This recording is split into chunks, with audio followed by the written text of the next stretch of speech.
Eu vou começar essa aula com uma coisa não heideggeriana, que foi a vitória do Trump ontem, que projeta sombras sobre o mundo e sobre as nossas eleições em 26, porque dá um gás para a extrema-direita, que possivelmente não vai estar com aquele candidato que é o capaz de enfrentar o Lula, mas vai estar apoiando um candidato de direita, muitas aspas, civilizada, e aí não tem porquê a direita, que acabou apoiando o Lula contra o monstro, continuar apoiando o Lula.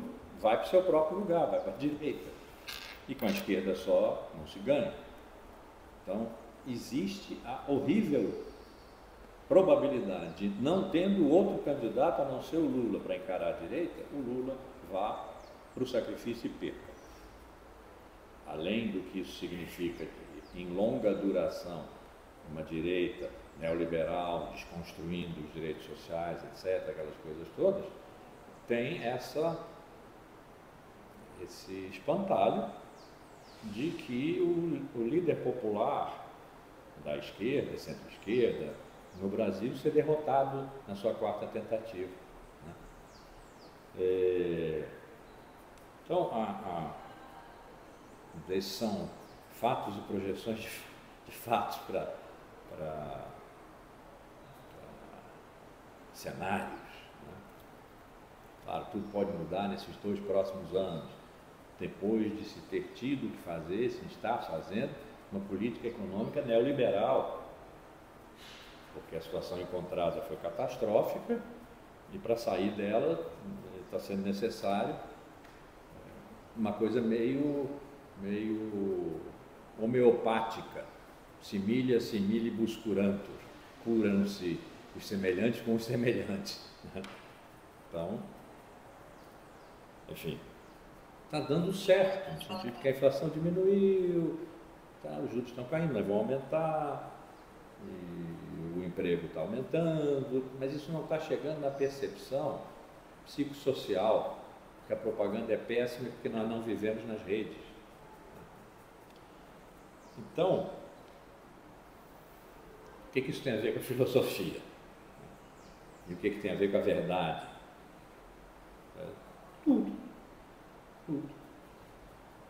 Se eu estou desde 2016 na companhia de vocês, o William estava aqui, tem gente chegando e espero que tenha gente ficando. Isso é uma aventura desesperada, talvez seja a última, mas desesperançada mesmo, que é a de tirar a filosofia do lugar que lhe foi próprio por tanto tempo, e em que ela se deu muito bem e fez imensas coisas, que é o lugar dos sistemas, da lógica sistêmica, que se autoprova, que não precisa ir no mundo convulsionado, né? Pode até falar sobre a convulsão do mundo, falar teoricamente sobre a convulsão do mundo, mas nem tinha como botar a mão nessa convulsão, tinha como representá-la, mas não como botar a mão. Marx botou a mão, Foucault botou a mão. Nós vamos ver no próximo curso. Foucault criou a figura do intelectual específico. Ele disse: o último intelectual genérico foi Sartre. Era um francês falando, né? O último intelectual genérico foi Sartre. Com Sartre desapareceu não a possibilidade, mas o interesse de que os intelectuais continuassem no abstrato das teorias, que precisavam continuar a ser produzidas, evidentemente, mas ficando no abstrato da explicação. Vamos nos lembrar, voltando lá atrás a Marx, a 11ª tese sobre Feuerbach. Feuerbach era um hegeliano de esquerda, A sucessão de Hegel se deu hegelianos de direita, como Strauss, por exemplo, hegelianos de esquerda, Marx. Mas havia também Feuerbach. E Marx combateu Feuerbach, são 11 teses, são teses sobre Feuerbach, que são contra. E a 11ª tese diz: a filosofia tem se contentado em explicar de diversas maneiras o mundo. O que cumpre é transformá-lo. Então, essa passagem, a prática, a praxis, que era servida por um horizonte revolucionário, porque o século XIX criou o horizonte revolucionário. O século XIX, que foi o da história, tanto se interessou pelos começos, pelas origens, a origem das espécies, a origem da riqueza das nações, a origem da família, da propriedade privada e do Estado, né? As histórias, história da filosofia, que recuperou os pré-socráticos, por exemplo. A compreensão de que a ciência, por mais exata que seja, tem uma história, é uma história. Não sei se eu já disse aqui, mas no século IV a.C., o de Aristóteles, Hiparco de Samos já disse que o Sol era o centro do sistema e não a Terra. Perdeu para Aristóteles, confirmado por Ptolomeu no século II depois de Cristo. Ptolomeu era um astrônomo e foi preciso no século XV vir Copérnico com outro modelo de ciência, não especulativa, como a de Hiparco ainda foi, mas observacional, calculadora, etc., para provar. Agora se tratava de provar, né, que o Sol era o centro do sistema, o heliocentrismo, que a Terra é um planeta como outro, que gira em torno do Sol. Então, recuperar esse dizer de Hiparco 4 séculos antes de Cristo foi uma proeza que o século XIX tornou possível, instituindo a história como critério da verdade. O século XIX se interessou pelos começos, portanto, pelo passado, que é causa do presente, mas se interessou também profundamente pelo futuro, ou seja, pela consumação do tempo, pelo fim do tempo, pelo fim da história. Quem inventou o fim da história, gloriosa, fim glorioso da história, foram os filósofos do século XIX. Os pós-modernos, no final do século XX, não refletiram sobre isso, declararam, é um dictato, é uma condenação, porque o fim da história pronunciado pelos pós-modernos é catastrófico. Para o pessoal do século XIX, não, era glorioso, porque o fim da história representava a perfeição final da evolução da história até o máximo de complexidade, completude, perfeito é feito até o fim, né? Então, de completude, de perfeição, de acabamento, e do ponto de vista do pensamento filosófico no domínio social, que foi o pensamento de Marx, que inverteu a dialética de Hegel, disse: olha, a dialética de Hegel é ótima, tese, antítese, síntese, mas ela está de cabeça para baixo. É idealista, vou botá-la sobre os próprios pés, é o materialismo dialético de Marx e Engels, materialismo histórico, é uma ciência da história, uma ciência da política, etc. Tinham como horizonte a revolução. E era por ela que a história terminaria gloriosamente. E ao final do Manifesto Comunista, a humanidade passa do reino da necessidade para o reino da liberdade. Não há mais classes, não há mais luta de classes. Se a luta de classe é o motor da história, não há mais história. Não há mais Estado. Enfim, é o Éden. É propriamente, para quem for católico, a chegada do reino de Deus. Frei Beto tem uma frase que diz que todo cristão radical pode não saber, mas é socialista. Todo socialista radical pode não querer, mas é cristão. Porque é isso, a ultimação da história, a superação da luta de classes, como se diz na Bíblia, quando o lobo se deitará com o cordeiro, luta de classes, acabou, e haverá paz, né? É uma ideia século XIX que atravessou o século XX, as revoluções se fizeram mal muitas vezes, foram voluntaristas, pularam etapas históricas, econômicos, sociais, etc., mas se fizeram. Né? E de repente, foi assim, né? De repente, o processo de fênix do capitalismo, né? de restauração permanente, ele não acaba, deu nesse neoliberalismo, em função do qual é o nome do sujeito que escreveu o artigo sobre o fim da história, Fukuyama, pronunciou o fim da história, disse, olha, acabou, esse é o estado terminal da história, é o equilíbrio neoliberal, vai ter reformas laterais, reformas. Revolução acabou. A ideia de revolução, que é a ideia de um futuro diferente, de um mundo diferente, em que a diferença não seja só um acúmulo de novidades. Isso é da área, isso é do campo semântico e político e social, tecnológico. É novidade, geração de iPhone, a 13, a minha 13, deve estar na 15, não sei. Não serve para nada. Né? Diferença, um futuro que seja diferente do presente, como o presente é diferente do passado. Essa é uma ideia que pode ser de desenvolvimento, de evolução, pode ser de revolução, que implica utopia. Essa desapareceu. A utopia, porque aí a racionalidade perecente, que ela está declinante diante da potência das eficácias tecnológicas. Mas ainda assim, existe, né? A racionalidade, que é a chamada racionalidade do mercado.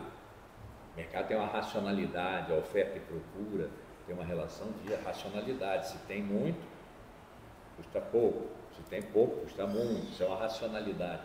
Essa racionalidade diz que as utopias, como são inteiramente ineficazes, e a eficácia é a ideologia da nossa época, então, inteiramente ineficazes, porque não se realizam, não tem mais lugar.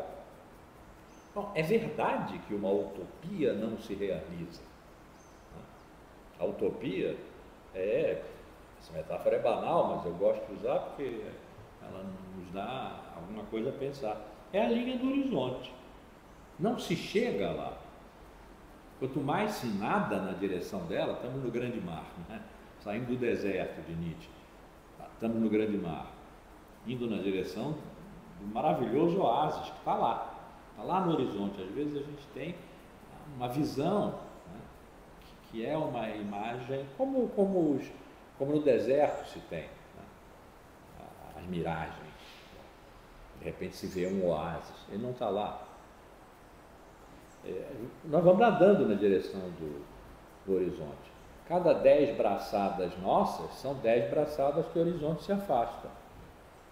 Então, sim, fica provado que uma utopia é um horizonte desejável por quem não tem nada mais a fazer, porque não vai chegar lá. É verdade. Mas quando nós estivermos exaustos de nadar, e o horizonte continuar se afastando e se furtando de nós, seria uma boa ideia olhar para trás, para a praia de onde nós saímos, e ver a que distância nós estamos já, por termos nadado na direção do que não alcançaremos, a que distância estamos da praia. Nós obtivemos coisas excelentes nadando, que foi distanciarmos-nos da praia, ou distanciarmos do deserto, se quiser. O deserto cresce, disse Nietzsche, né? Ai de quem carrega em si o deserto. Bom, nós estamos jogando o deserto fora, à medida em que estamos nadando, nos afastando dele e não nos aproximando do que não obteremos, mas em cuja direção vamos. Essa é a essência da esperança. E aparentemente as esperanças estão em grave falência, na medida em que saiu do horizonte a ideia de uma transformação suficiente para fazer outro mundo. Então, para que serve a filosofia num contexto como esse? para trazer a reflexão.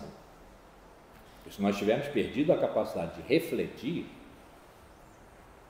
de nos inquietarmos, inclusive de nos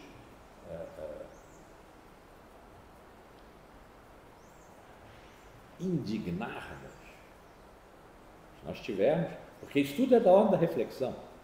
A indignação é uma reflexão espontânea e quase epidérmica, mas é um modo de dizer não ao que se apresenta.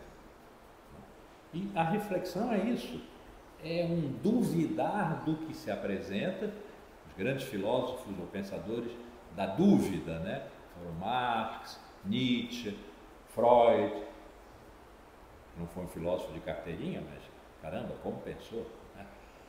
Então, as filosofias da dúvida são modos de dizer ao real: um instante, espera aí, já foi muito fácil chegar a você no tempo das adequações, né? Eu digo uma coisa, olho para você, reconheço na coisa que eu digo a sua presença, pronto, aí está a verdade e vamos adiante, né? Não, espera, você se tornou problemático, altamente problemático. Tem uns 3 séculos que você está sendo o real, tirado fora, afastado, em benefício de uma razão pura, que é um sofrimento da filosofia. A razão pura em que o real não pulula mais.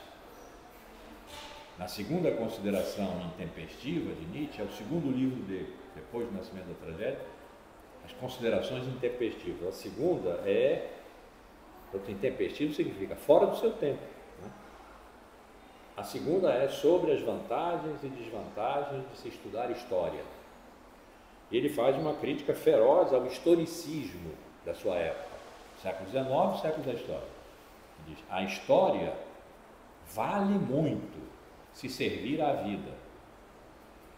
E aí a história crítica, existem 3 tipos de história: a monumental, de tudo de grande aconteceu já no passado, nós seremos ou não capazes de repetir, mas trata-se de repetir. Uma história conservadora, às vezes é traduzida por antiquária, que ela é regida por uma fúria de colecionador, como eles dizem, que é a de um respeito ao passado, porque o passado nos trouxe aqui, então ele precisa ser venerado. Não é para ser repetido, mas é para ser conservado. E a história crítica. 3 tipos de história. A história crítica. Essa é a que é capaz de ser injusta com o passado, de julgar e condenar aquilo que no passado foi dominação, amesquinhamento da vida. O risco é anular o passado, como se ele não tivesse existido. Esse é o risco dessa história crítica. Mas a sua potência é a capacidade de julgar, de avaliar e de condenar o injusto. O que é o injusto? É tudo aquilo que serviu no passado para amesquinhar, despotencializar a vida. Então, ser injusto com o passado significa fazer justiça ao presente. E é lá que ele tem essa definição tão bonita do trabalho do pensador. Trabalhar sobre o presente quer dizer contra o presente, em benefício, espero, de um tempo por vir. De um porvir. Os outros modos de história não deixam vir o futuro grávido de novo, grávido do novo. Só a história crítica é capaz de fazer isso. Então, mesmo Nietzsche, que era antidemocrático, antissocialista, né, por motivos lá internos à sua filosofia, teve essa visão, né, da história como aquilo que, se desejar ser ciência, se põe contra a vida e é para ser combatido. se puder servir à vida, é maravilhosa e deve ser usada a história para fazer diferente. Esse horizonte que Marx viu, que Nietzsche viu, não era um revolucionário, mas ele estava propondo o retorno de tudo, bem e mal, uma espécie de cosmologia histórica para sempre ser julgada e a vida nunca condenada. Com ela é sempre bem e mal. Não era poliana Nietzsche. Volta o bem, volta só o bem, o mal fica recolhido no passado. Não, volta tudo. Esse é que é o sim soberano que se dá à vida. E aí vai se lutar. E o lutador é o homem dionisíaco, aquele que tem a coragem de atravessar a corda tensa sobre o abismo, pode cair a qualquer momento. Isso é Nietzsche. Marx, Nietzsche e Freud foram dubitativos em relação ao real. O que é real para Freud? É o inconsciente. É aquilo que não se conhece e que, no entanto, se impõe à nossa consciência, ao eu, ao ego, né, de forma a moldá-lo e a permitir que ele seja assambarcado por esse mais do que ele, mais do que eu, superego, que é a família, a sociedade, todas as formas de poder que nos dominam. Então tem um jogo aí entre o inconsciente, portanto, aquilo de que não temos consciência, a consciência que está assambarcada pelo a mais que consciência, pelo poder, pelo supereu, pelo superego, né? E, portanto, é necessário duvidar e interpretar. Né? Nietzsche já tinha dito isso. Não há verdade, há interpretação de interpretação.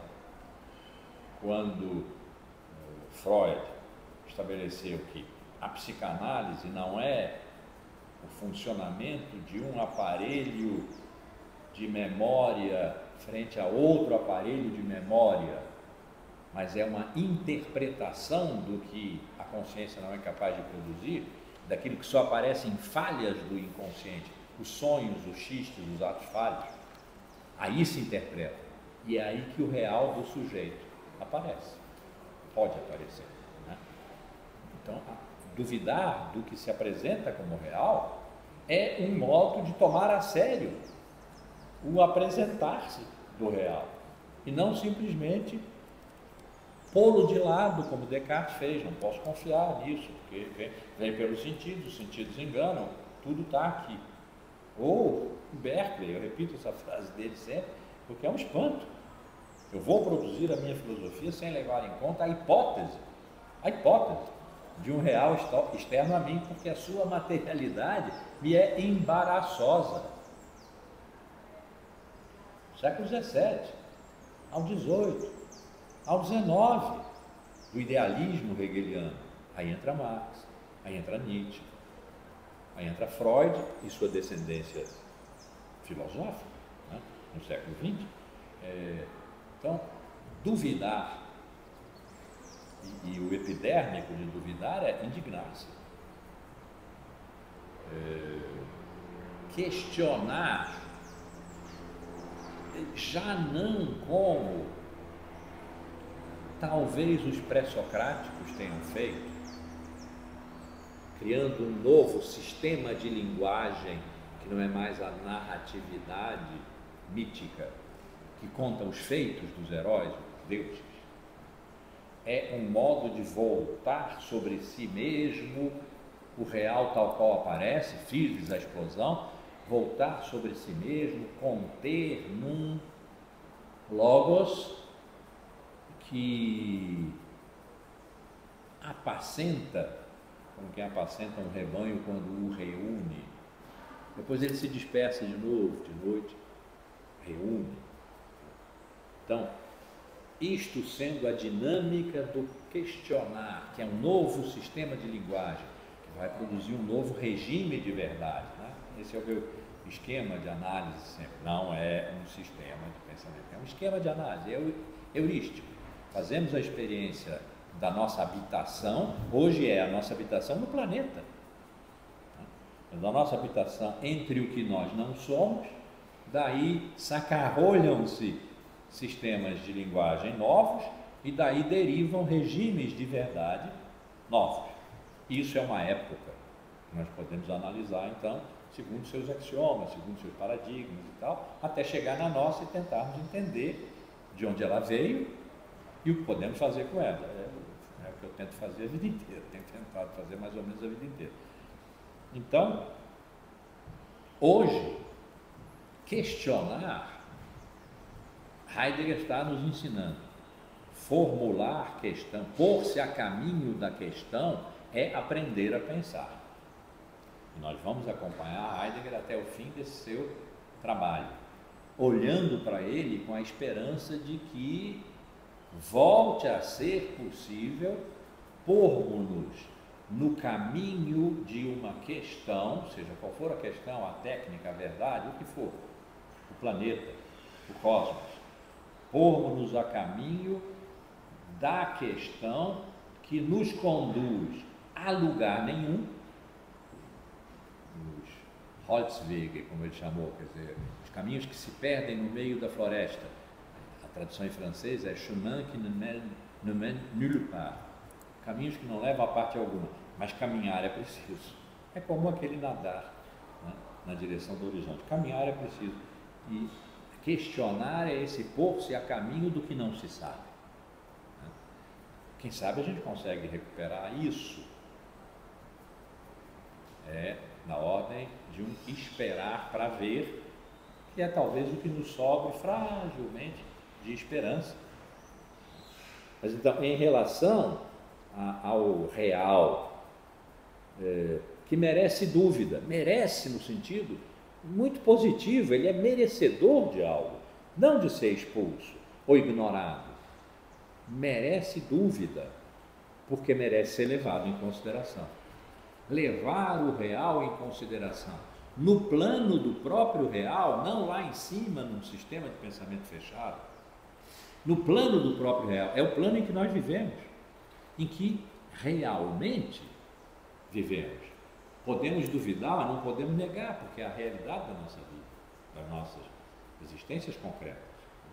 Então, o trabalho de trazer a filosofia para uma reflexividade encarnada é, desde 2016, meu projeto explícito, registrado, está lá no Conselho de Pós-Graduação da Universidade. Foi sucedido por um outro, mas que decorre desse, né? Mas é o norte, tem sido o norte do meu trabalho, que não deu com os burros na água, mas deu com a cara no fundo do beco sem saída, no qual estou tentando sair por Nietzsche, por Heidegger e, no ano que vem, vamos ver, por Foucault. O que é sair, eu não sei. Tá? Eu não quero ficar com a cara contra a parede. Bom, não quero, não é agradável. Não. Então, para que serve a filosofia? Nós estamos aqui numa conjuntura, eu comecei a aula descrevendo uma conjuntura política catastrófica, né? E catastrófica significa o que vem como futuro se a história acabou e a catástrofe é o fim da história, é sempre distópico. Então nós estamos diante de horizontes distópicos, porque perdemos o gosto e a possibilidade, a ver se recuperamos, das utopias e com elas a ideia de revolução, ou seja, de um revolver do tempo, trabalhar sobre o presente, quer dizer contra o presente, em benefício, esperamos, de um tempo por vir, em que o futuro seja outro, diferente do presente, outro mundo possível. Já foi lema pelo qual nós nos movemos num tempo, e não faz tanto tempo assim, 20 anos. Era o foro de Porto Alegre, um outro mundo é possível. 20 anos, mas 20 anos é um bocado de tempo hoje, em que o tempo está super acelerado, e um século pode ter 70 anos. Então, trazer a filosofia para dentro das nossas vidas, como modo de refletir enquanto vamos vivendo, é da ordem de uma praxis ética, política e estética, no sentido que nós vamos ver no próximo ano, o que Foucault chamou a estética da existência, quer dizer, um modo de experimentarmos o mundo que não é judicativo nem condenatório. Enfim, vamos ver qual é a ideia da estética da existência, que é uma relação de sujeito e verdade muito interessante que Foucault faz. Então, serve a filosofia para alguma coisa no contexto em que nós nos encontramos e que os futuros se anunciam distópicos porque a história acabou?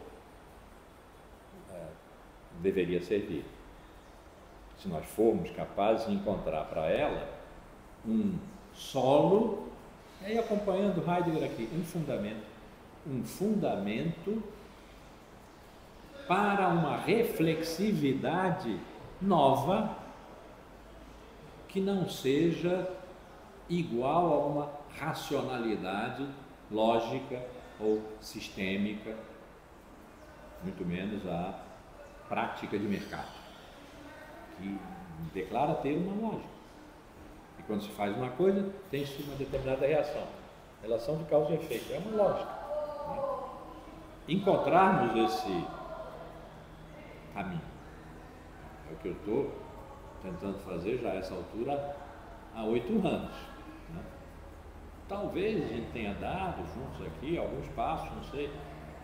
Eu digo para vocês e vocês respondem nos seus trabalhos, porque quem tem trabalho para fazer, mas também quem quiser me escrever, ensaios e tal, me mande, porque é aí que eu tento perceber eco, acolhida, rejeição, crítica e o contrário, né? E que, portanto, nós estamos juntos, e que isso aqui é, de fato, uma comunidade, porque se nós não conseguirmos encontrar modos novos de comunidade, que a sociedade aberta se tornou abstrata. As comunidades tradicionais, naturalmente, têm o que ensinar, mas são micro, são locais. A passagem do local ao global não tem nada de óbvio, precisa ser procurado. Fala assim, local, por causa disso. Precisa ser procurado, mas não tem nada de óbvio. É extremamente difícil. Né? Então, formar comunidades,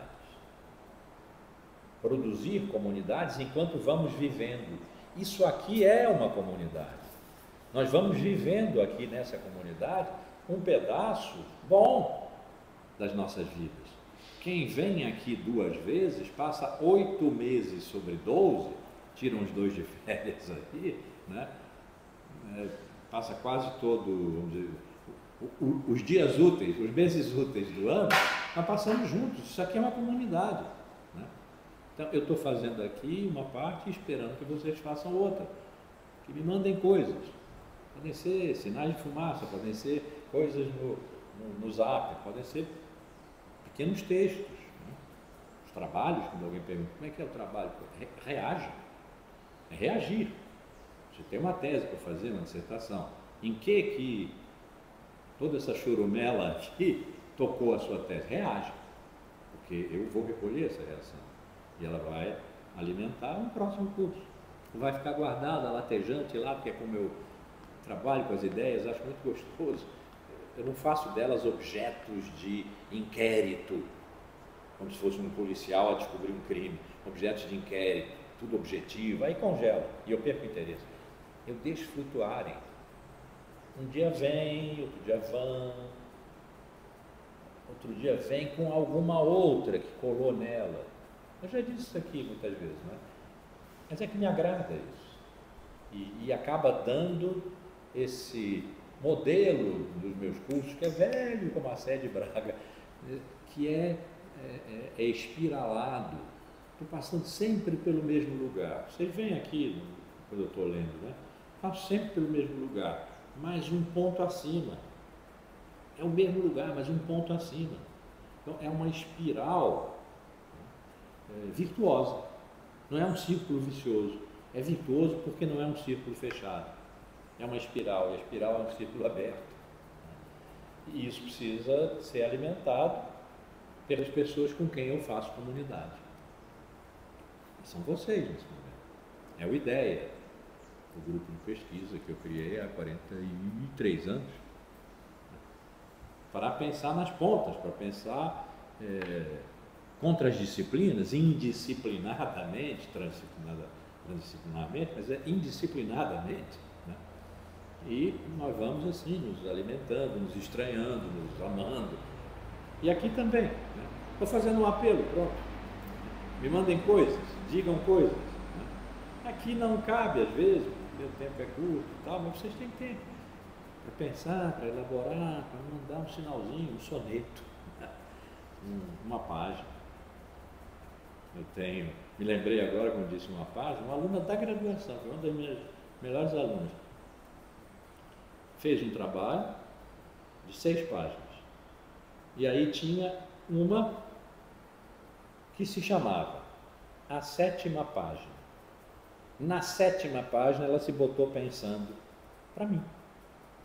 Isso foi muito bom, guardei, está lá até hoje, a 7ª página. Então, me mandem de vez em quando a 7ª página, para a gente ir aqui amorosamente se embolando e fazendo juntos comunidade. Ano que vem tem mais. Volta. Bom, tudo isso foi para dizer, a filosofia serve para alguma coisa. Nós temos que encontrar as maneiras de chegar lá. O caminho. O alvo, eu tenho, e estou dizendo aqui, trazer a filosofia para dentro da vida, como modo de refletir, um modo comum nosso, de refletir sobre as nossas vidas comuns enquanto as vamos vivendo em comum. Isso é um desejo, isso é um projeto, quer dizer, um lance para o futuro, uma jogada, GT, né? Uma jogada para o futuro. É uma utopia. Ela, né? É uma utopia. O caminho para ela implica em pormos-nos no caminho da questão. E a questão, em cujo caminho estamos sempre postos, eu estou sempre posto, né? É a verdade. Porque nós desconfiamos da realidade tal qual ela se apresenta, porque a vivemos, não a excluímos. Mas duvidamos dela e desconfiamos, somos céticos ativos. Acho que eu não digo esse sintagma há uns, sei lá, 30 anos. Ceticismo ativo. Né? Tá bom, nós não podemos mais saber o que é a verdade, ela mesma já podemos, já foi Deus, já foi ser, já foi tanta coisa, as ideias, substâncias da natureza. Então, ok, isso quebrou. O século XIX quebrou, Nietzsche quebrou. Nós não sabemos mais o que é verdade. Isso não significa que não devamos estar sempre postos no caminho dela, que não sabemos. Ela está latejando em algum lugar porque dói, a sua ausência dói. Está latejando em algum lugar, como um espinho. Um dia ela fura a carne, nós vamos ver, se estivermos atentos. Para estarmos atentos precisamos lutar com o real, não anulá-lo pelo hiperreal, como Baudrillard dizia, o virtual, os virtuais, as simulações de simulacros, a pós-verdade, não desconsiderá-lo, tê-lo em boa consideração, sermos considerados com ele. Siderar é estar debaixo da estrela, sidera, plural de estrela, né? Estar debaixo da estrela. Considerar é estar debaixo da estrela junto com o que é real para nós e que nós não sabemos, de que duvidamos, de que temos reservas em chegar, porque não sabemos mais o que é verdade. As duas frases de Nietzsche que guiam, né, em parte, claro, a minha vida são: o deserto cresce, ai de quem carrega em si um deserto. E a outra é: é preciso ainda trazer um caos dentro de si para acordar uma estrela que dança. Portanto, para estar siderado, é preciso que nós ainda tragamos um caos dentro de nós. E esse caos é a potência da vida, é o desejo da vida, é o não desistirmos diante dos apelos da sereia das eficácias e das produções de subjetividade, por exemplo, pelos algoritmos, ou pela visibilidade de nos apresentarmos ao consumo dos outros, cliques e likes, né?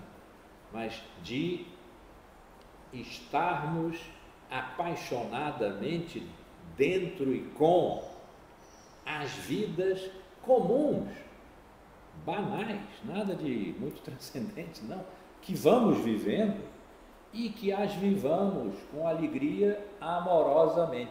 E isso implica alteridade. Alteridade entre nós, comunidade. E em relação ao real, aquilo que nos toca, aquilo porque somos afetados. Portanto, uma dimensão de afeto. Movermos-nos junto com os movimentos do real, com os movimentos do mundo, com os movimentos do cosmos, é comovermos-nos, movermos-nos juntos. Ora, comovermos é estarmos tocados. A comoção não é só o movimento junto, é a emoção que nos move em direção ao real do qual duvidamos, do qual desconfiamos, mas que não negamos. Os pós-modernos negaram o hiperreal, os virtuais, etc. Não neguemos, é isso o apelo que eu estou fazendo, e é o investimento em pensar que eu tenho feito esse tempo todo. Não sou o único, evidentemente, né, que tenho feito esse tempo todo.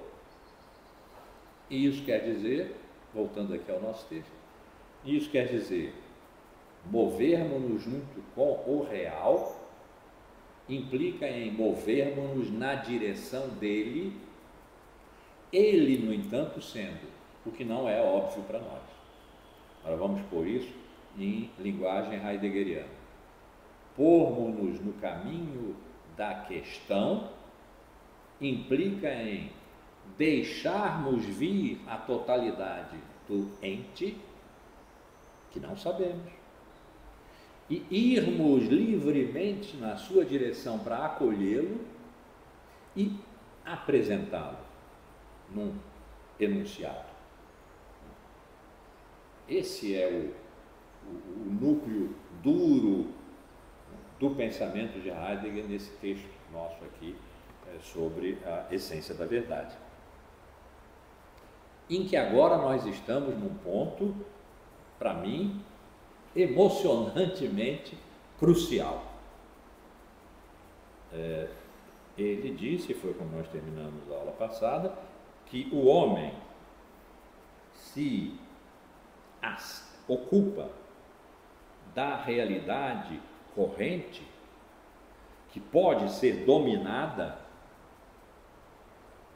e aí ele está implicando o que vai desenvolver no seu grande ensaio, a questão da técnica, que pode ser dominada, mesmo quando se trata do que é fundamental.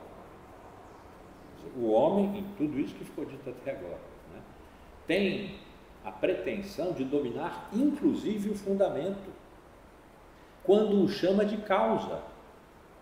Foi a mais longa duração da experiência de fundamento, que é a experiência radical que os gregos nos ensinaram, que tudo o que há se funda, não há ao acaso, não é caótico, se funda, e por isso é que tem ordem, e por isso é que podemos chegar lá.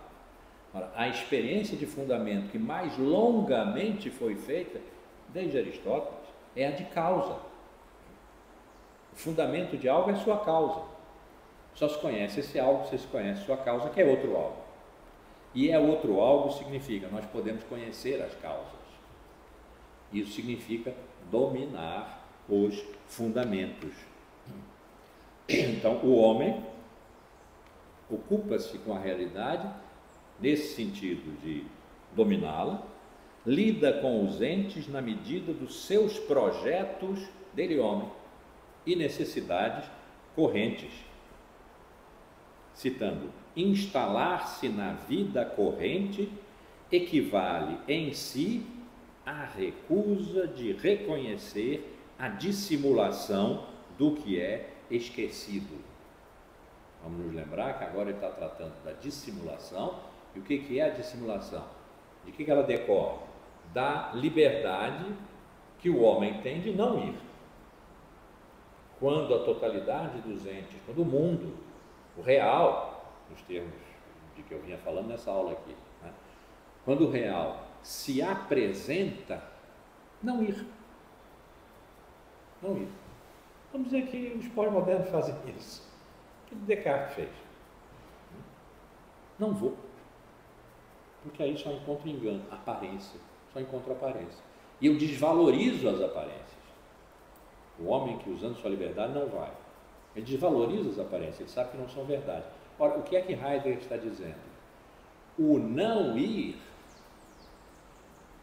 corresponde ao ir no negativo. O não ir não é excluído pelo ir. Pertence ao ir no negativo. Dissimula a totalidade do ente que se apresenta. E a dissimulação é um ato positivo, porque é um ato de relação com a totalidade do que se apresenta, o real. É a não verdade, é a aparência, é receber a aparência como aparência, é a não verdade que pertence à essência da verdade, que é o que vai se ver, porque a tese vai ser essa mesma. A essência da verdade é sustentada na anti-essência da verdade, ou seja, na errância, no perpassar de ente a ente, no não aceitar a totalidade do ente quando vem e, portanto, dissimular essa totalidade. Dissimular não é um negativo igual a erro a ser extirpado, é um movimento que pertence à liberdade humana, ir ou não ir, senão não haveria liberdade. E pertencer à liberdade humana, na medida em que, como ele estava propondo até agora, é a liberdade a essência da verdade, pertence também à essência da verdade, a dissimulação.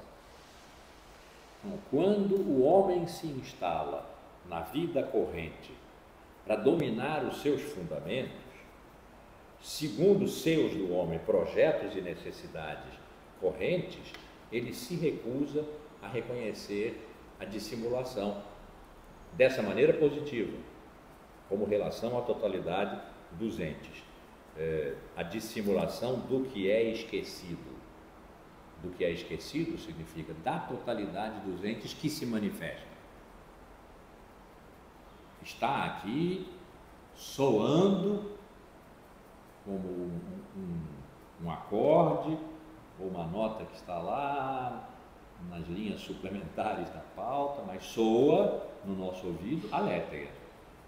O mostrar e dissimular, mostrar e esconder, o dar e reter. Ele já disse isso, na aula passada apareceu. Há o que pensar aqui, não vou pensar agora, mas não sei se na última aula não aparece, e não reaparece, pelo menos para mim, toda vez que eu disser colar a filosofia nas nossas vidas comuns. O que ele está dizendo aqui, instalar-se na vida corrente, as nossas vidas comuns, equivale em si à recusa de reconhecer a dissimulação do que é esquecido. Equivale a recusar-se à aletheia. Isso é dramático, mas nós estamos no momento da recusa da aletheia. Nós estamos no momento da pós-verdade. Isso tem que ser levado em consideração. Não dá para pularmos a definição do dicionário de Oxford de 2016 de que os fatos objetivos valem menos do que as opiniões, convicções e crenças. Não dá para pular. Então, fica no ar aqui que a dissimulação como positividade da liberdade humana de não ir oculta a aletheia, oculta e faz esquecer a totalidade dos entes. Isso é positivo, no sentido de que é um resultado da liberdade, que é a essência da verdade, por enquanto, é a essência da verdade. Aí, aqui ele diz, mas o mistério esquecido do Al-Dasein, nós, o homem, o Dasein, já vimos aqui muitas vezes, o que está aí presente a ser. Portanto, o que se apresenta, quando se apresenta a totalidade dos entes, o que está presente a essa apresentação é o homem, é o Dasein. Vai ou não vai? Liberdade. Então, o mistério esquecido ao Dasein, oculto a ele, mistério, falar mistério aqui é que é fundamental, não é eliminado pelo esquecimento, pelo contrário, esse esquecimento dá ao aparente desaparecimento do que é esquecido uma presença própria, que é como dizer, quando nos esquecemos, não nos esquecemos de ter esquecido, porque o esquecimento torna presente algo que é o negativo da totalidade. É isso, é aquilo, é um estar preso a isso, aos issos que estão aqui, um relógio, uma aliança, os óculos. Estar preso a isso é esquecer a totalidade, dissimulá-la. Mas nos entes que nós escolhemos para nos prendermos a eles, lateja a totalidade dos entes, ou não temos como lidar com esse ente, aquele ente, lidamos como entes, ou seja, como algo que se apresenta singularmente, se apresenta sozinho, não em totalidade, não como ser, mas se apresenta. Aí, a dissimulação da totalidade, que está presente como um algo a que se adere, isso vai ser o sentido depois de errância, errar de ente a ente, vagar, né? Que torna presente aquilo a que nós aderimos, e aí a ciência fez isso, mas antes a filosofia fez, né? Objeto, produzir objeto. Aí, nesse esquecimento da totalidade dos entes, dá-se ao aparecimento do que é esquecido uma presença própria. O homem, esquecido do ente em sua totalidade, mede cada ente segundo si mesmo. Ele falou há pouco, projetos e necessidade corrente. Mede cada ente segundo si mesmo, como sujeito. É aqui que o sujeito aparece. O sujeito é uma ideia moderna. A relação de sujeito-objeto é uma relação moderna. O Carneiro-Leão, por exemplo, pensava essa como a última manifestação de ser. A relação de sujeito-objeto. Última em data, quer dizer, última em absoluto. Então, nós, quando bloqueamos a totalidade dos entes, portanto, bloqueamos o nosso convívio com tudo ser, dissimulamos o tudo ser para afirmarmos o isto ser algo, e fazemos então do ser algo, e do ser algo objeto, nós nos convertemos em sujeito. Aquele homem atento ao deixar vir tudo que é, que tem a liberdade de ir, como a liberdade de não ir, está agora contido na figura do sujeito que, esquecido do ente em sua totalidade, mede cada ente, impõe a cada ente a sua subjetividade. Mede cada ente segundo si mesmo, como sujeito, única fonte de medida. Isso é moderno. Ele já passou, verdade é adequação, fomos à Idade Média, fomos à Grécia aristotélica, platônico-aristotélica. Sussurrou no nosso ouvido, piou como um sabiá que às vezes canta aqui, aletheia, os pré-socráticos, mas ele não tratou disso aqui, nesse ensaio. Expressamente ele disse lá no final, não tratei do que tratei em Ser e Tempo. Portanto, o salto originário, a ida aos pré-socráticos, um novo modo de pensar e tal, não está sendo tratado aqui.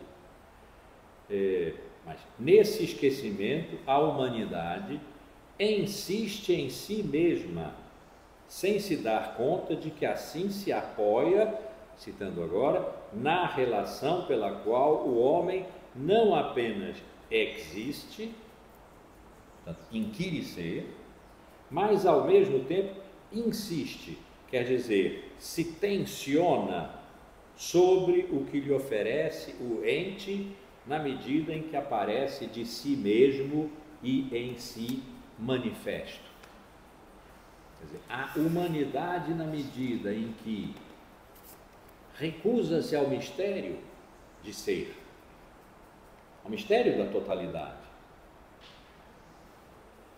e insiste em entes, objetos, sendo agora o homem sujeito que dá ao objeto a sua medida, isso é dissimulação da totalidade dos entes.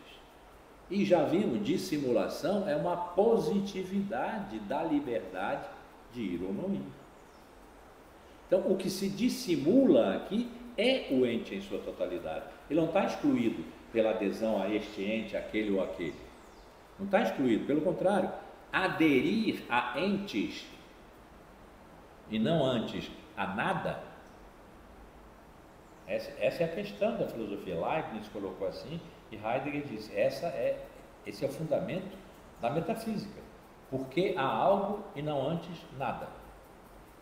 Então, ao dissimularmos livremente a totalidade dos entes, dissimulação positiva, e desejarmos aderir a isto aqui como um ente, nós estamos desejando o ente, transformando-lo em objeto, nos convertemos em sujeito, muito bem, mas isso são peripécias que fazem parte da história de ser. Nós dissimulamos a totalidade dos entes, portanto dissimulamos ser e trocamos por ente. Mas trocar por ente é ainda insistir, persistir na existência, ou seja, nessa estrutura do homem como aquele que deseja sentido de ser, deseja a verdade, que é aí que se dá como sentido de ser, deseja a verdade e não sabe que é disso que se trata. Então, o mistério da totalidade não está presente no sentido de que está esquecido, mas está presente no sentido de que a escolha de ente e não de nada, que seria uma escolha oriental, tudo é ilusão. Se tudo é aparência, se as aparências enganam, se tudo é ilusão, então o que é que há? Nada, o vazio. Essa é a experiência búdica. Nós ocidentais queremos coisa, queremos ter coisa com coisa, né? Procuramos ente, aderimos a ente, esse, aquele e aquele. Esquecemos a totalidade dos entes, porque essa é uma experiência muito arcaica, que foi deixando de ser feita progressivamente. Por isso é que só podemos entender isso na história do ser, que para ele, Heidegger, é a mesma coisa que a história do Ocidente. Ideia pesada. Mesma coisa que a história do Ocidente. Então, à medida em que vamos caminhando na história, estamos no moderno agora. Vamos percebendo o que se passou, enquanto, depois de uma experiência não conceitual da nossa relação de dentro, não de fora, como quem julga, olha e vê, veredizer, né? Veredicção, que foi a dos pré-socráticos, da totalidade dos entes, indo e vindo, expandindo-se, retraindo-se, sístoles e diástoles, depois dessa experiência que foi sendo perdida, a experiência da aletheia, e aí passamos por Aristóteles, a adequação, E a complexidade da adequação, nada de simples, colado a uma palavra a uma coisa. Vamos ler as palavras e as coisas no próximo semestre, mas a de Foucault. Né? Não, muito mais complexo. Temos visto nessa conferência até aqui que é muito mais complexo do que isso, mas não é aquela experiência em que verdade é o movimento da totalidade e nós com ela, supondo-se que isso se possa atribuir à experiência pré-socrática. Eu atribuo, quando digo aletheia, não é desvelamento, é não velamento. Quem se não vela é a physis, não é o homem que desvela. Então é isso, é uma interpretação e nós não temos outra coisa a fazer senão interpretar. O pensamento passa muito radicalmente por interpretar. Só quem não interpreta é Deus, porque ele tem a intuição direta, por ser o Criador de todas as coisas, ele tem a intuição direta, ele não precisa passar pela mediação do conhecimento. Mediar é interpretar. O livro em que Aristóteles tratou da relação entre as coisas e as palavras que as dizem, e disse, as coisas precedem. Isso aí tem muito a ver depois com o que nós vimos já aqui, né, em relação a esse texto de Heidegger, sobre o que significa adequação. As coisas precedem, elas é que vêm. Esse livro, que jocosamente eu chamo de As Palavras e as Coisas da Antiguidade, se chama Sobre a Interpretação, Peri Hermeneias, de Interpretatione.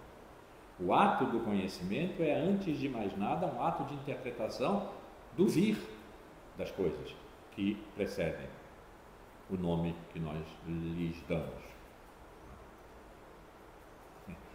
Tem um pequeno fragmento de Parmênides que diz: e tudo o mais são nomes que os mortais lhes atribuíram, seguros de serem verdade. Os nomes nós atribuímos, temos a certeza de que são a verdade das coisas. Devagar com o Randor, são nomes que nós atribuímos. As coisas precedem. Parmênides não disse isso, as coisas precedem, isso é Aristóteles. Mas estamos nessa dimensão da interpretação. Então, eu estou interpretando os pré-socráticos dessa maneira, e daí vem, então, as mudanças, que no começo e durante algum tempo, Heidegger entendeu como traição de Platão e Aristóteles à aletheia pré-socrática. Não foi traição, foi história. A história foi se passando e agora estamos aqui em sujeito e objeto. A ideia de mistério é uma ideia, eu não sei se eu adiantei isso no final da aula passada, porque é uma ideia encantadora para mim, que é uma ideia terminal. Depois de ter escrito Ser e Tempo, de ter experimentado a ideia de que ser é nada, porque não é nada de ente. Os entes é que são, essa mão é. Ser, que é a condição de serem todas as coisas, é condição, não é coisa. Então a pergunta, o que é ser? Só pode ser respondida, nada. Ser é nada. Ser não é nada de ente. Ser é nada. Depois de ter feito essa experiência em Ser e Tempo, a experiência da angústia, a nossa experiência de estarmos na morte, portanto, da experiência da finitude que constitui a nossa existência, que se experimenta no nada de ser, a terceira parte de Ser e Tempo ele não escreveu, que era a inversão do título. Ser e Tempo, Tempo e Ser. E, se eu não me engano, foi, mas por acaso tenho aqui,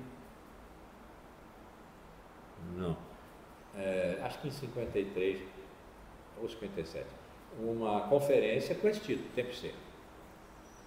Encheu. Era como se ele estivesse dizendo, bom, agora eu estou em condições de se não escrever aquela terceira parte de Ser e Tempo, que eu já vivi um bocado no pensamento depois disso, e já agora escreveria Ser e Tempo diferente. Então, talvez não seja a terceira parte, mas eu agora vou tratar de ser sem nenhuma referência a ente. Qual foi o único ente a que ele fez referência na sua obra toda? A nós, o Dasein, o homem, na sua existência, aquela persistência, insistência em ser, que não o alcança ser, porque só vê entes. Foi aqui que nós chegamos agora, só vê entes, dissimula, portanto. Positivamente, o nosso modo de nos relacionarmos com o ser é dissimulá-lo. Então agora vamos tratar de ser sem nenhuma referência a ente. E em que isso dá?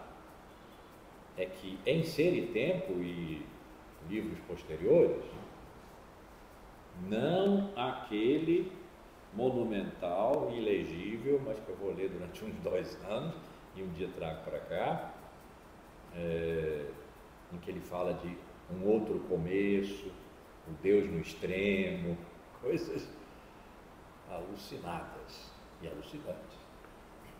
Mas no ritmo de Ser e Tempo escreveu várias outras coisas em que ser aparece como o que doa sentido a Dasein. Dasein, nós, o homem, somos inquietados, angustiadamente inquietados com o sentido de ser, porque não ser é possível. Por que ser e não nada? Pergunta metafísica, por que ser e não nada? Podia, é só pensar cosmologicamente, matéria e antimatéria. Um dia a matéria se impôs, mas até aí a antimatéria estava anulando a matéria, não haveria universo se a antimatéria sempre se impusesse. Então, agora nós temos um universo material. Por que o universo e não antes vazio? Era possível, estava sendo, vinha sendo, muitíssimo arcaicamente, mais de 13 bilhões e 700 milhões de anos atrás, quando se concebe que o universo finalmente veio à tona, ou seja, a matéria se impôs. Podia não ter, é pensável, é razoável, não é nada de estranho e esotérico. Então, nós, humanos, somos inquietados pela possibilidade de não sermos, e a morte é que nos dá a experiência de não sermos como uma finitude desde já presente. A experiência da morte é desde já presente, e é como nós podemos fazer a experiência de ser como nada. Mas isso é lá adiante, isso não está no momento em que estás fazendo a experiência de ser como doador de sentido. Então, às vezes, é como se ele dissesse, como se houvesse um ele, onde há nada. Como se ele dissesse, tá bom, vocês estão tão angustiados, eu vou dizer então, eu sou Logos. Mais lá adiante, não, eu sou ideia. Pouco depois, eu sou substância. Não muito depois, eu sou natureza. Estamos agora nas escolas menores, estoicos, epicuristas, passamos substância por Aristóteles, ideia por Platão, Logos lá pelos pré-socráticos, Logos, físicos. Depois, não, eu sou Deus. 13 séculos, metade da duração total da história da filosofia, ser foi Deus.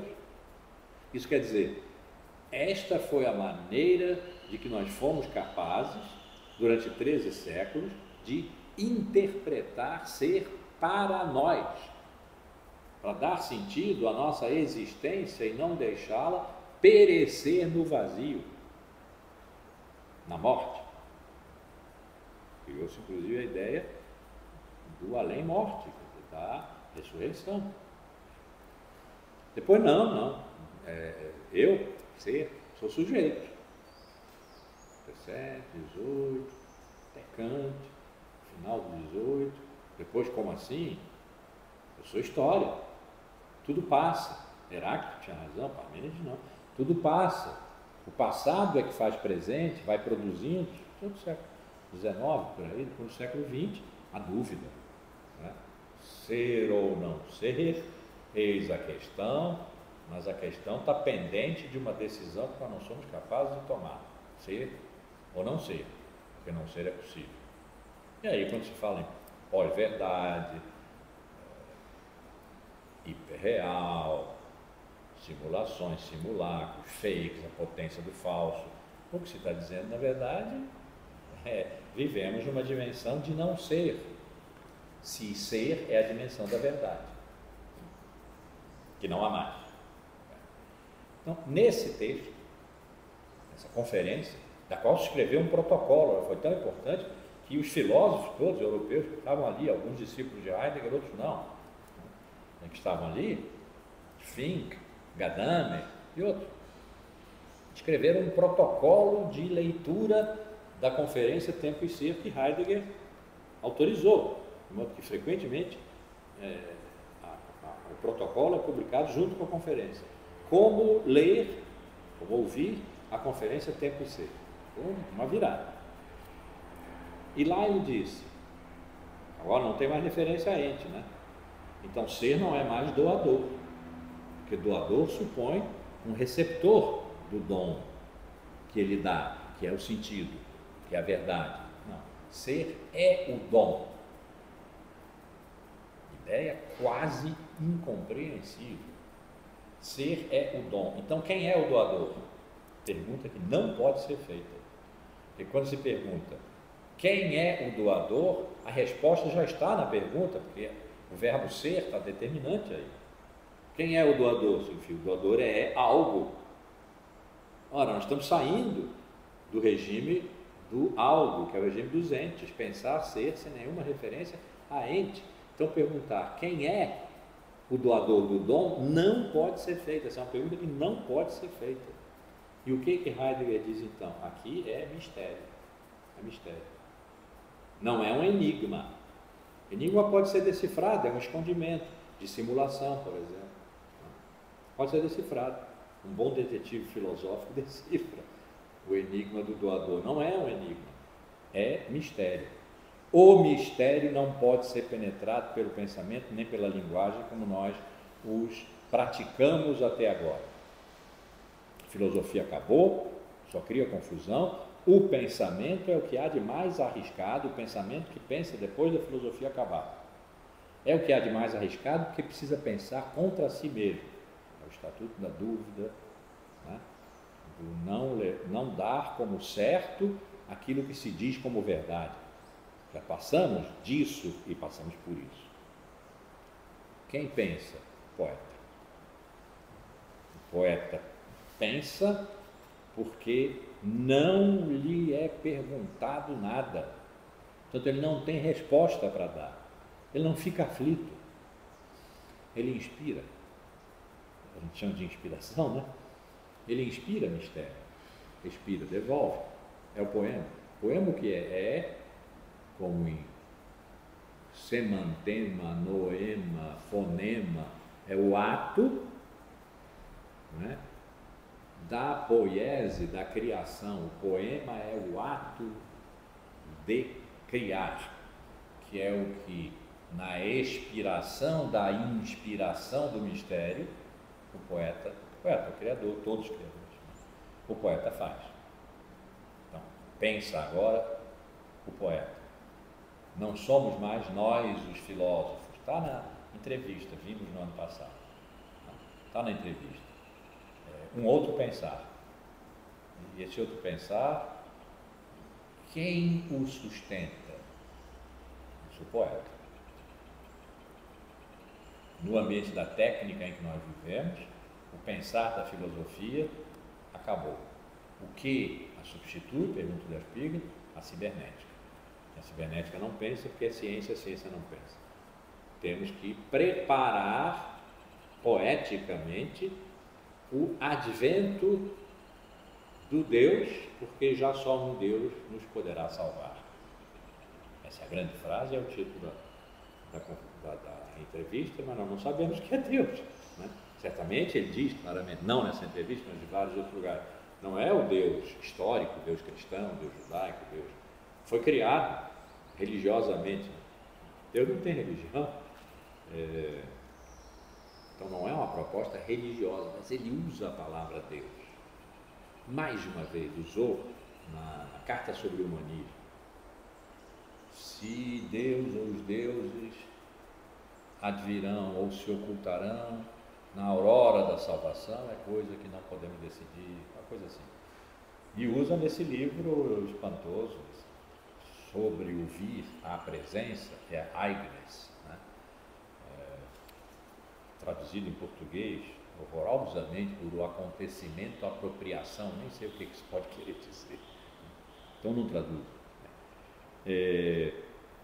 Então, estamos aqui em que o existente, o Dasein, é insistente, mesmo na existência insistente, reina o mistério. O mistério é o que não se pode dizer quando se dissimula ser. Dissimular é não deixar ver. E o que não deixa ver? O que é mistério. Então, não por acaso, ele disse há pouco, mas o mistério esquecido ao Dasein não é eliminado pelo esquecimento. Trata-se do mistério agora. O mistério desafia extraordinariamente, porque de antemão se sabe que ele não é decifrável. O misterioso não é decifrável. O enigmático é.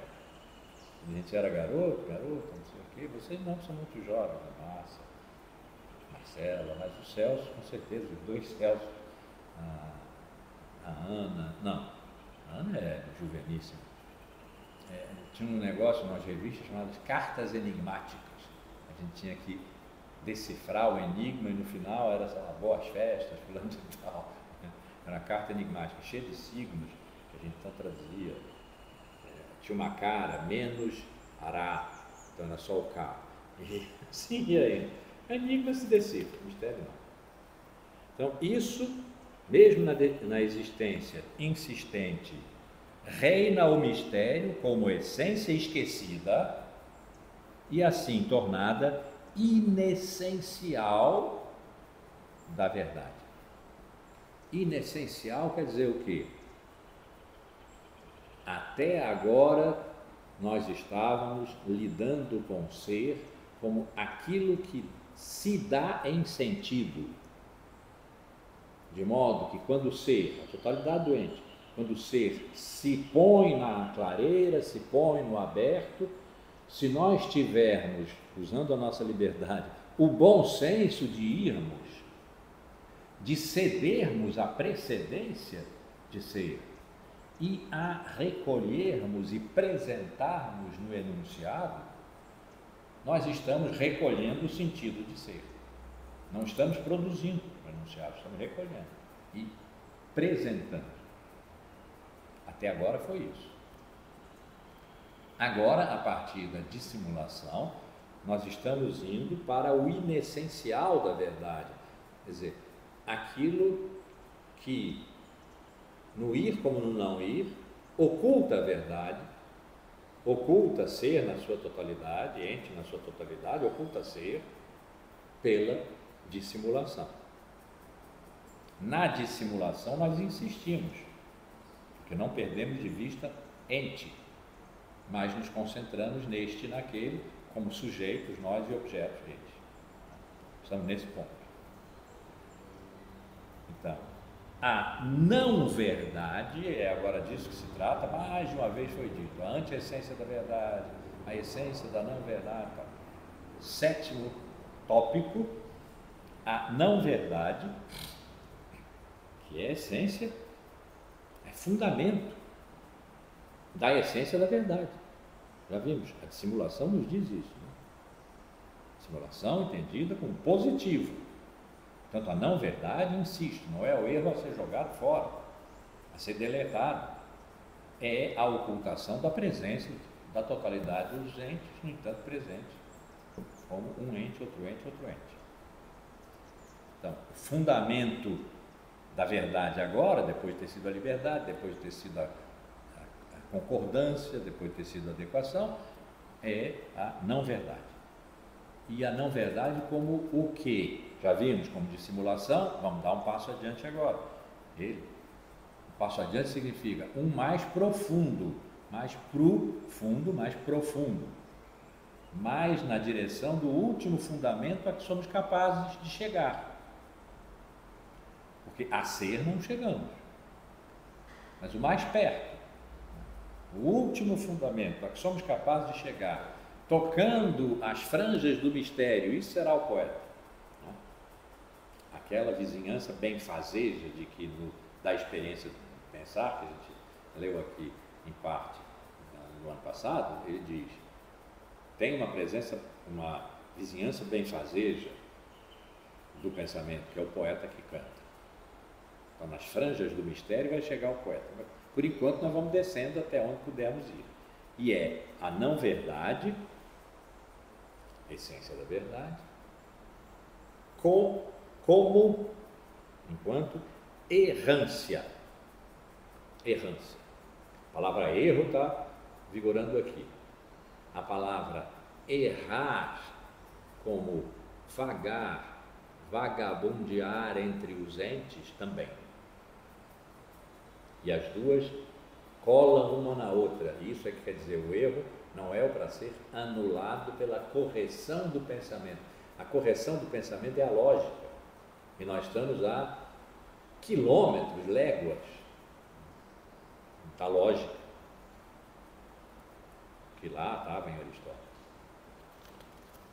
Citando: insistindo, o homem se volta para o que há de mais corrente no ente.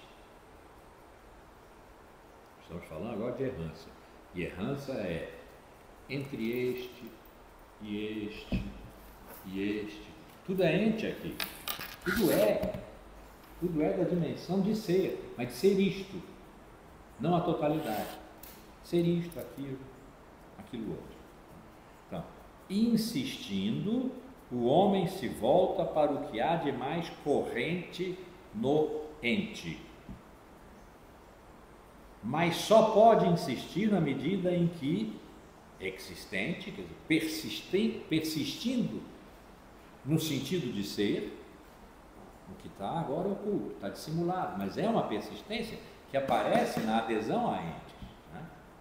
Mas só pode insistir na medida em que existente toma como medida o ente enquanto tal.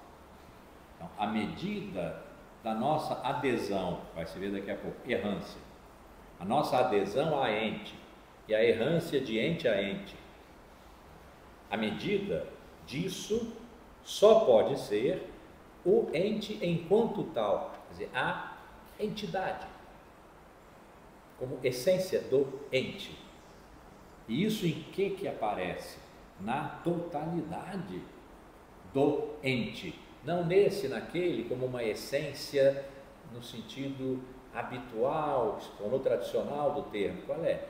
Quando a gente diz o que é a essência de uma coisa, é aquilo que faz essa coisa ser ela mesma e não outra. Então, todos os entes são regidos pela entidade. O que é a entidade? Assim como os homens pela humanidade. O que é a entidade? É a essência, ou seja, é aquilo que faz esse livro ser ele mesmo e não isto, e não basta. Essa é uma visão tradicional que vulgariza, banaliza a compreensão aristotélica. Eu já falei disso na aula passada, do conceito, da essência como apreensão, conceito como apreensão essencial da coisa. Isso é uma vulgata. Não foi assim que Aristóteles, muito complexamente, pensou a questão da verdade. Vimos aqui já.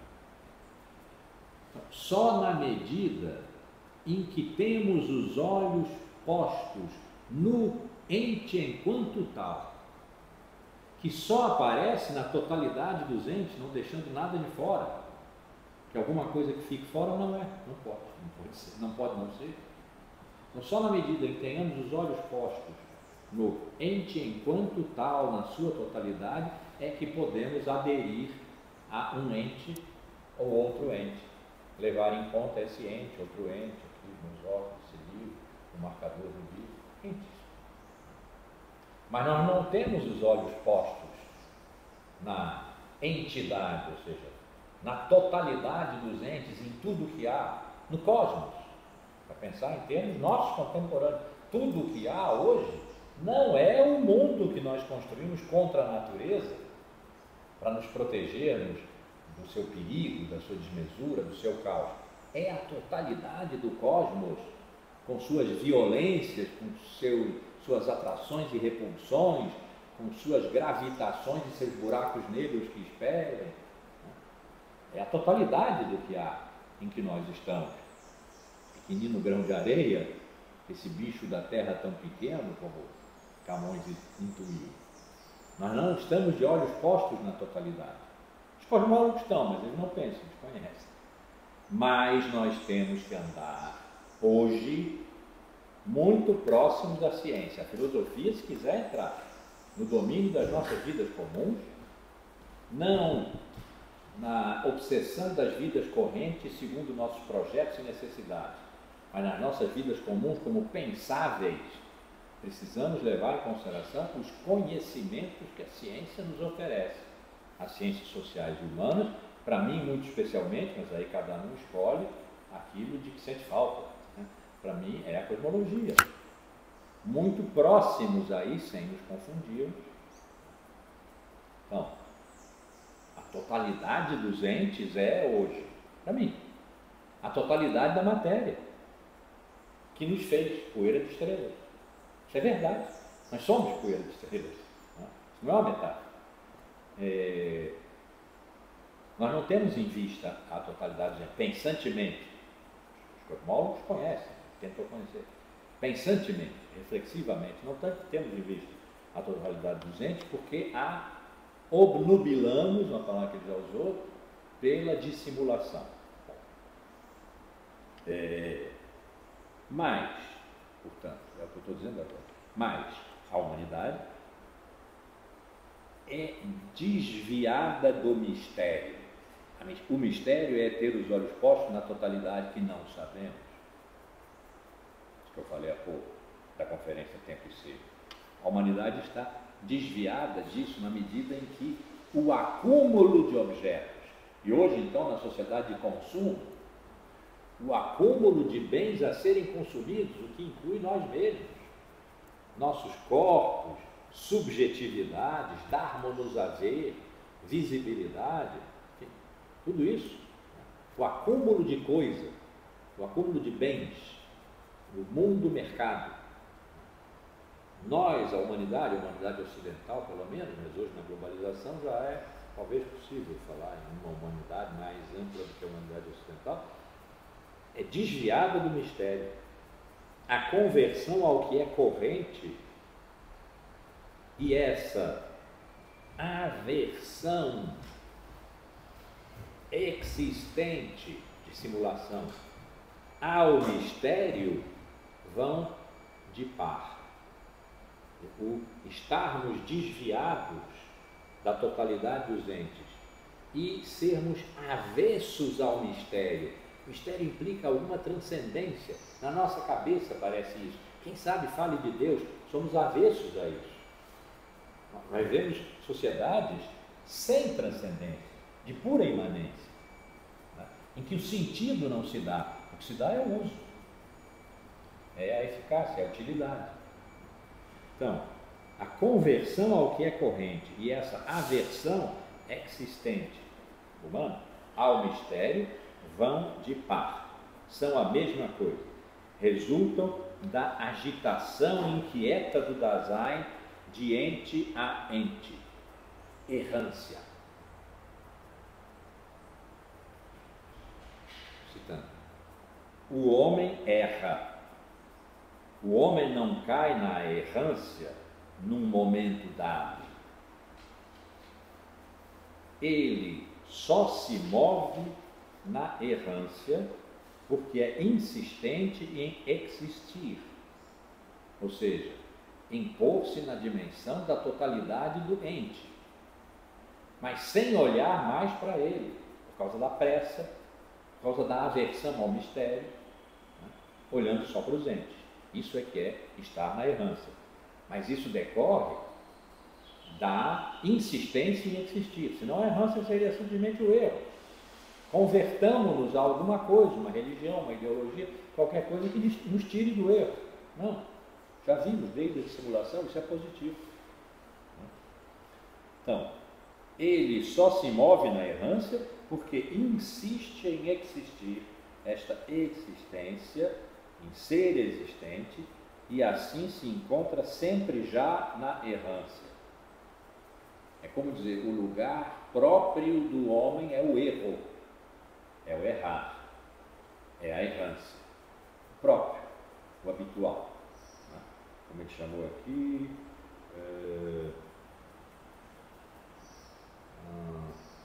o que é corrente, o corrente. O fundamento do homem é o que é corrente. É assim que nós concebemos, quando não refletimos.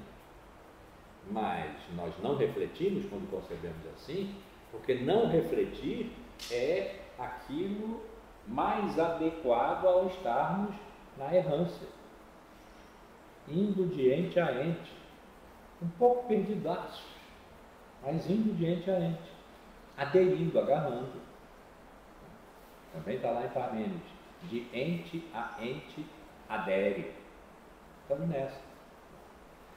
Faz parte da constituição íntima do Dasein, a qual o homem histórico, nós enquanto modernos, enquanto medievais, enquanto pós-modernos, o homem histórico, não a estrutura de homem como Dasein, mas o homem histórico, cuja constituição íntima é o Dasein, está entregue à errância. Está abandonado, é a palavra que se usa em alemão. Eu não sei se eu tenho aqui. Não, que é que se usa em francês, Pedro. Não sei se eu tenho aqui. Um texto em alemão. Onde é que seria?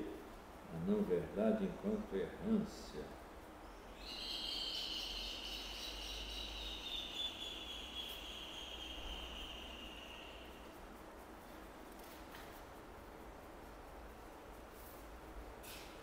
Não, se demorar muito eu não procuro.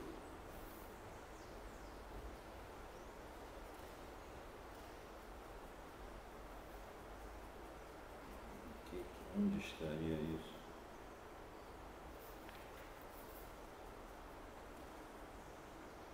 Aqui.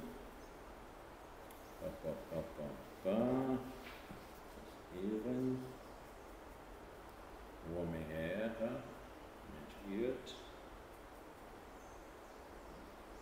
O homem histórico, das ganzen Weisen, das vergessen und verboten zu ihre wird. Das geschichtliche Mensch eingelassen ist.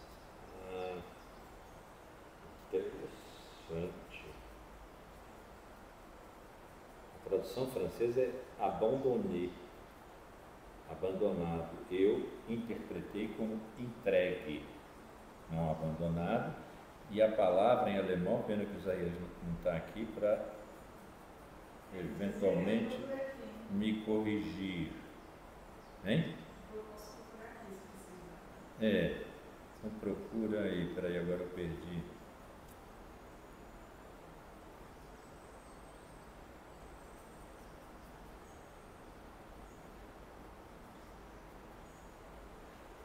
Nossa, acabei de achar, já perdi.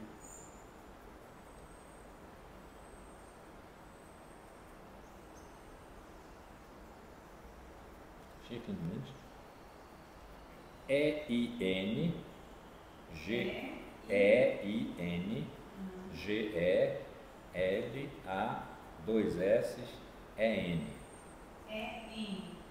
Admitido. Admitido. Eingelassen.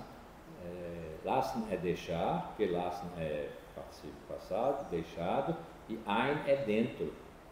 Então, abandonado não, acho que a minha entregue é melhor, mas é admitido, olha só. Faz parte, a errância, né? faz parte da constituição íntima do Dasein, a qual o homem histórico é admitido, quer dizer, que o constitui como o homem histórico que ele é. Entregue é passivo e abandonado é mais passivo ainda. A tradução é uma coisa danada, né? Bom, fica a dica, citando ainda: a dissimulação do ente em totalidade, ela própria esquecida, vamos lembrar, a dissimulação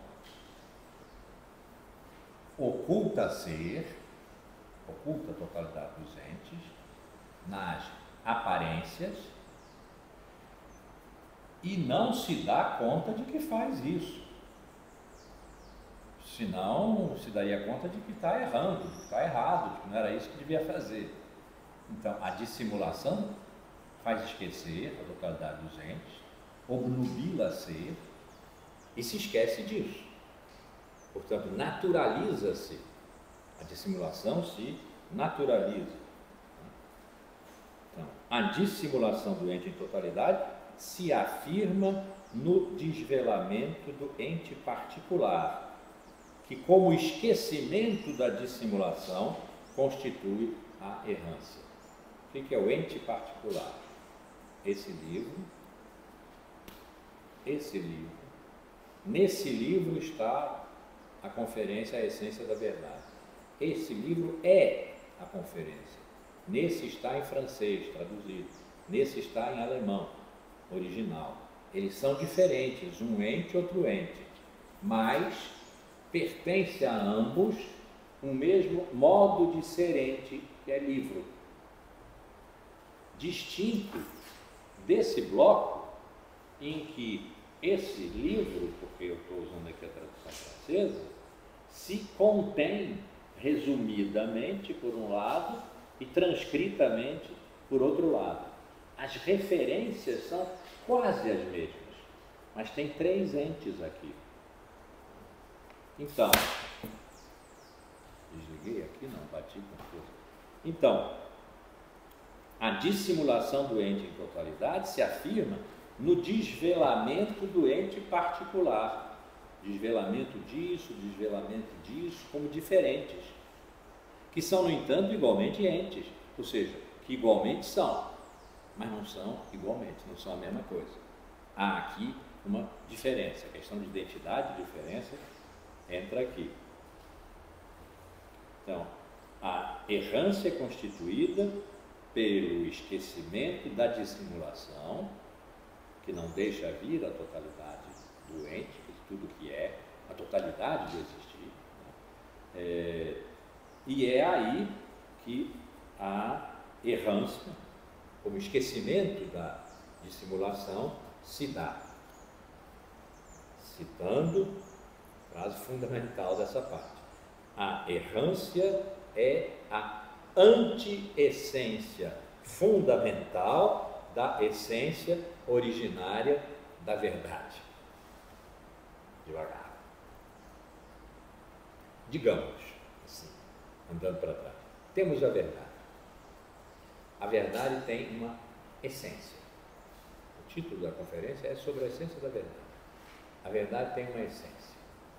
Essa essência é originária, essência originária da verdade, no sentido heideggeriano de que o mais radical está na origem, e a origem é absoluta. Eu gosto da metáfora do rio. O rio corre a partir de uma fonte. A fonte incessantemente dá o rio. Chega num momento em que o rio é engrossado por afluentes, ele vira um Amazonas. Lá no Equador, onde ele nasce, não é um Amazonas ainda, não. Um Amazonas, não se vê o outro lado. E deve chegar um momento em que o desejo do rio é o mar. É consumir-se e consumar-se no mar. Esse não é o desejo da fonte. O desejo da fonte é o rio.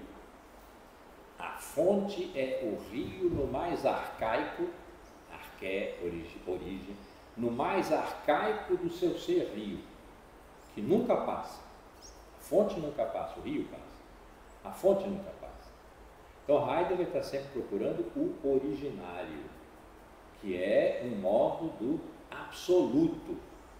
Não tem nada atrás, não tem nada antes. Foucault vai atacar isso, a gente vai ver no próximo curso. Então, existe, nós não conhecemos, estamos procurando, uma essência originária da verdade. A errância que decorre do esquecimento, da dissimulação, que não deixa vir ser, quer dizer, o ente na sua totalidade, a essência originária da verdade tem um fundamento, e esse fundamento é a errância. Dá para entender. Chegamos na errância pelo esquecimento da dissimulação, chegamos à dissimulação como ato de liberdade, não ir na direção de ser, na direção de tudo que há, ato positivo. E chegamos à apresentação de ser, de tudo que há no aberto, lá desde o começo, desde que ainda estávamos levados pelo nariz, pela definição da verdade como adequação pura. Então, a errância, já sabemos o que é a antiessência da verdade. Antiessência, no sentido de que é o avesso do avesso do avesso do avesso. Eu sempre tento fazer equações com isso. O avesso do avesso é o direito, mas é o direito do avesso. Aí depois boto entre parênteses. O avesso do avesso, como aquele negócio, primeiro multiplica, depois soma, não sei o que, nunca cheguei a nenhuma conclusão, né? O avesso da essência da verdade é a errância. E nesse sentido, a errância é a antiessência da verdade. A antiessência da verdade pertence à verdade. Já vimos isso várias vezes e em vários sentidos, né? A errância é a antiessência da verdade, e se nós estamos procurando a essência originária da verdade e sempre perguntamos pelo fundamento, e depois pelo fundamento do fundamento, e depois pelo fundamento do fundamento do fundamento, estamos aqui num momento em que o fundamento da essência originária da verdade é a errância, e a errância é a antiessência da verdade, que, portanto, lhe pertence. Então a frase, que continua difícil, mas agora começa a poder ser entendida, né? A errância é a antiessência fundamental, falando aqui, da essência originária, nós sabemos o que é, da verdade. Parar aqui, são 2 horas em ponto, e essa frase fique ribombando no nosso ouvido até a quarta-feira que vem, dia 13. Não sei se todo mundo que está aqui já se manifestou sobre nós temos uma aula remota, a escola vai estar fechada porque é feriado, no dia 20, que é o dia de Zumbi, dia da consciência negra e tal, é feriado. Portanto, a escola vai estar fechada, eu não venho aqui, mas eu tenho uma remota possibilidade de acabar esse texto fazendo análise, como estou fazendo aqui, e não simplesmente um discurso sobre ele, né? Com mais 13, 20, 27, com mais 3 aulas. Se nós perdemos a do dia 20, fica muito difícil. Já com 3 aulas, eu não sei se vai dar. Mas nós vamos acabar o texto. Nem que no final tenha que simplesmente dar uma aula sobre o fim dele, né? Sem apontar para vocês no texto aquilo que Heidegger diz de essencial. Eu vou estar simplesmente interpretando o conjunto. Seria pena. Mas, se todo mundo estiver de acordo, de qualquer maneira, a Ana vai mandar um e-mail aí para o pessoal que devia estar presente aqui, que às vezes está presente aí, hoje teve, mas já saiu, e para vocês que estão presentes aqui quase permanentemente, e também vocês que de vez em quando estão presentes aqui e hoje não estão, para ver se no dia 20 a gente se reúne com qualquer número, mas quem sabe com maior número, para tocar adiante aqui a nossa carruagem, que vai se tornando cada vez mais esquisita. Puxa, a errância é a antiessência fundamental da essência originária da verdade. Olha que frase. Mas a gente devagar chega no sentido dela.